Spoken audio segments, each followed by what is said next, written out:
தான். ஜனநாயக தான் எல்லாரும் போகணும்.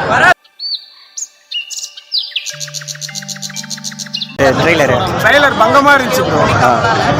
சொல்லுங்க. ட்ரெய்லர்ல பார்த்தீங்கன்னா சில சீன்ஸ்ல எதிர்பார்க்காத சில சீன்ஸ்லாம் வந்துச்சு. அதாவது இந்த ராவா அந்த பிளட்டை லிக் பண்றது அந்த சீன்ஸ், இந்த சண்டை, சில பாலிடிக்ஸ் டைலாக்லாம் உள்ள வருது. அண்ணன் படத்தில் நாங்கள் பாலிடிக்ஸ் டைலாக் பார்த்துருக்கோம். அதாவது இவ்வளோ டைரக்ட் அட்டாக்லாம் நாங்கள் பார்த்ததே கிடையாது. சில சீன்லாம் மைண்ட் ப்ளோயிங்காக உட்காந்துக்கிறோம். எச்சுனர் பயங்கரமாக செஞ்சுருக்காரு. இந்த விஷயத்தை 9ஆம் தேதி எல்லாரும் தியேட்டருக்கு வந்து பாருங்க. உங்களுக்கு எது எவ்வளோ பெரிய விஷயம் இந்த படத்தில் இருக்குன்றது மக்களுக்காக அவர் படத்துல எப்படி பேசுறாருன்னு தெரியும். அவர் எதுக்காக ப்ரோ அரசியலுக்கு வந்தாருன்னு நினைக்கிறீங்க? ப்ரோ ஈஸியாக ஒரே ஒரு விஷயம் ப்ரோ, அவர் சினிமாவில் இருந்தார். சினிமாவில் இருந்து நிறைய பிரச்சனைகளை சந்திச்சார், நிறைய கஷ்டங்களை அதுக்கு எல்லாத்தையுமே பார்த்துட்டு அப்பயுமே மக்களுக்கு அவர் உதவி தான் செஞ்சார். இதை தாண்டி ஒரு விஷயம் அவர் செய்யணும் அப்படின்னா அவருக்கு ஒரு பவர் வேணும். அந்த பவர் அதாவது ஒரு அரசியலை பார்க்குறேன். பணம் சம்பாதிக்கிறதுக்கு இந்த மனுஷன் இங்கே வரல. எல்லாருக்கும் சொல்லுவேன், பணம் சம்பாதிக்கிறதுக்கு எங்கள் அண்ணன் வரல. பணம் சம்பாதிக்கிறதுக்கு எங்கள் அண்ணன் கிட்ட இதுவே போதும்.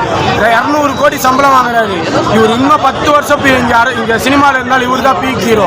அடுத்து எத்தனை வருஷம் எங்கள் அண்ணன் தான், எங்கள் அண்ணன் தான். அதை தாண்டி வராரு. எங்கள் அண்ணன் பணம் சம்பாதிக்க வரல, மக்களுக்கு நல்லது செய்ய மட்டும்தான் வந்து அவரை நம்புங்க, உங்களுக்கு எல்லாமே நல்லதாக நடக்கும். இப்போ வந்து கமல்ஹாசன் வந்தார், நான் ஊழல் ஒழிப்பேன்ட்டு வந்துட்டு கடைசியில் பார்த்தா திமுக போய் சரண்டர் ஆகிட்டாரு. ஸோ அந்த மாதிரி நாளைக்கு இவரும் அந்த மாதிரி ஏதாவது நெகட்டிவிட்டியாக பண்ணுவாரா? கமல்ஹாசன் வந்தாருன்னு சொல்றீங்க, எங்கேயோ டைரக்ட் அட்டாக் பண்ணி பார்த்துருக்கீங்களா? ஏதாவது ஒரு பிரஸ் மீட்ல, ஏதாவது ஒரு மாநாட்டில் எங்கேயாவது ஏதாவது டைரக்ட் அட்டாக் பண்ணி பார்த்துருக்காரா? நான் மக்களுக்காக வந்திருக்கேன், மக்களுக்கு நல்லது பண்ண போறேன், நான் எல்லாமே மக்களுக்காக தான் பண்ண போறேன் அப்படின்னு சொன்ன ஊழலை ஒழிப்பேன்னாரு. ஆனா அவர் இந்த மக்களுக்காக வந்திருக்கேன்னு சொன்ன டைரக்ட் அட்டாக் எங்கேயுமே இல்லை. எங்க அண்ணன் கிட்ட விஷுவல் கிளியரா இருக்கு. எங்க அண்ணனோட அட்டாக் டைரக்ட் அட்டாக் மட்டும்தான். பராசக்தியை போட்டியாக இருக்கிறாங்களா? இது வாழ்த்துக்கள் அவங்களுக்கு தான் சொல்லிக்கிறோம். முடிஞ்சா அடிச்சுக்கோங்க. இது மல்டிபிளெக்ஸில் இது மாதிரி பெரிய ஸ்க்ரீன்லாம் பராசக்தி இதுவும் இறங்கும் போது எப்படி இருக்கும் உங்களோட? ப்ரோ ஓப்பனாக சொல்லணும்னா உங்களுக்கு வந்து பார்த்தீங்கன்னா நான் ஃபர்ஸ்ட் டேக்கு மட்டும் தான் எங்களுக்கு ஃபுல் ஸ்க்ரீனிங் கொடுத்துருக்காங்க. அடுத்து எல்லாமே 70 to 30 அந்த மாதிரி தான் கொடுத்துருக்காங்க ஸ்க்ரீனிங். அந்த 30லேயே நாங்கள் யாருன்னு காட்ட போகிறோம். இது வரைக்கும் நீங்களே பார்த்துருக்கீங்க, எவ்வளோ பெரிய ஆக்டரும் கூடலாம் காம்படிஷன் வந்திருக்கு, கிளாஸ் வந்திருக்கு. ஆனால் இந்த கிளாஸ் வித்தியாசமாக இருக்கும். வேற மாதிரி தளபதி தான் எல்லாமே. சொல்லுங்க.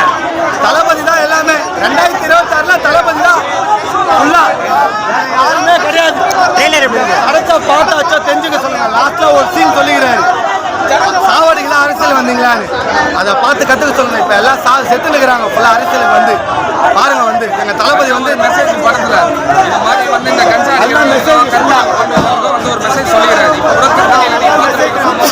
இப்போ கூட படத்தில் ஒரு நல்ல ஒரு தரமான மெசேஜ் சொல்லிக்கிறாங்க. நம்மளை அழிக்கணும்னு நினைக்கிறவங்க, நம்மளை வரக்கூடாது நினைக்கிறவங்க தமிழ்ன்றாரு. உலகத்திலே விஜய் பேர் டிவிக்கே தமிழ்லக்கா தளபதி வெற்றி கொண்டார். பராசக்தி போட்டியா இருக்கிறாங்களே, பராசக்தி அதெல்லாம் நம்ம வந்து போட்டியா வச்சுக்கூடாது. பொங்கலுக்கு எங்க படம் வருதா நாங்கள் சந்தோஷமா ஜாலியாக என்ஜாய் பண்ணுவோம். அதுக்கு ஸ்க்ரீன் கொடுக்குறாங்களா ஓரமாக போய் பார்க்க சொல்லுவோம். எங்கள் கூடலாம் வந்து போட்டி போடக்கூடாது. ஒரு காலான்லாம் வந்து எங்கள் கூட போட்டி போட நாங்கள் எப்படி சொல்லு, நீயே சொல்லு. 2026 நாங்கள் தான் பொங்கலும் எங்களுக்கு தான், இந்த எலெக்ஷன் எங்களுக்கு தான்.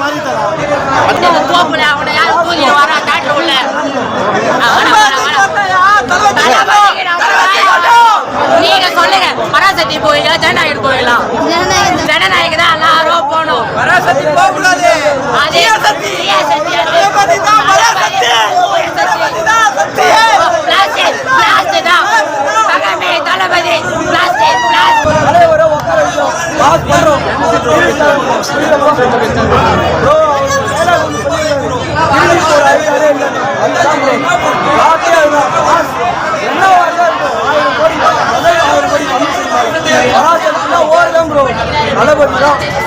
தளபதி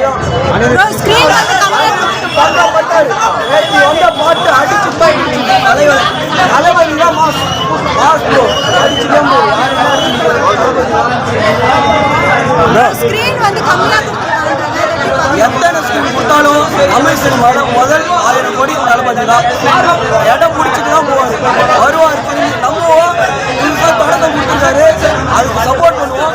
தளபதியா உட்கார வைக்கணும். தளபதி தான் மாஸ் தளபதி. படம் ஃபுல்லாகவே பொலிட்டிக்கலா இல்லை கமர்ஷியலாக இருக்கா? எல்லாமே பேசிக்கிறாங்க. கமர்ஷியலாகவும் அடிச்சுக்கணும், தளபதியோட படனாலே 1000 கோடி தான் bro. 1000 கோடி தமிழ் சினிமாவில் அடிக்கும் இந்த வருஷம். ஜனவரி மாதம் அடிச்சு தூக்குறோம். தளபதி மாசமா இருக்கும் இந்த வருஷம். பிஜிஎம்லாம் எப்படி இருக்குது? புரியல bro. பிஜிஎம் எல்லாமே தெரிஞ்சுட்டாரு ப்ரோ. பிஜிஎம் ஆனாலும் சரி அனிருத்தும் மாஸ் பண்ணிட்டாரு. தளபதி மாசா நடிச்சிருந்தாரு. பார்ப்போம். ஜனநாயகன் முதல் நாள் பார்க்குறோம். மாஸ் பண்றோம். இது கடைசி படம் சொல்லியிருக்காரு. இது அடுத்து கண்டினியூ ஆகணும்னு நினைக்கிறீங்களா? நினைக்கிறோம். ஆனால் தளபதி எந்த வழியில் போறாரோ அந்த வழியில் போய் அவருக்கு சப்போர்ட் பண்றோம். அவ்வளோதான்.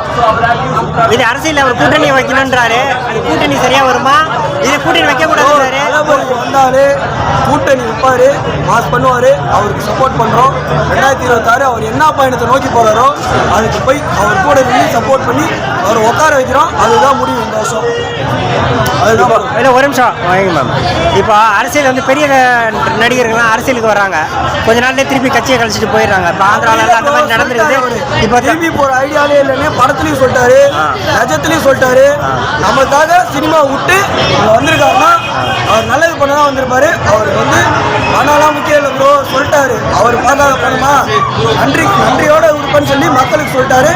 அதை வந்து நம்ம உட்கார வைக்கணும். அதுதான் இப்போ நம்மளோட கடமை. இல்லை அதான் ப்ரோ. மக்களோட ஆதரவு ஃபுல்லாகவே இப்படி இருக்குது. அதுக்காக அப்போ இதுக்கு முன்னாடி பாருங்க ப்ரோ, இங்கெல்லாம் பாருங்க.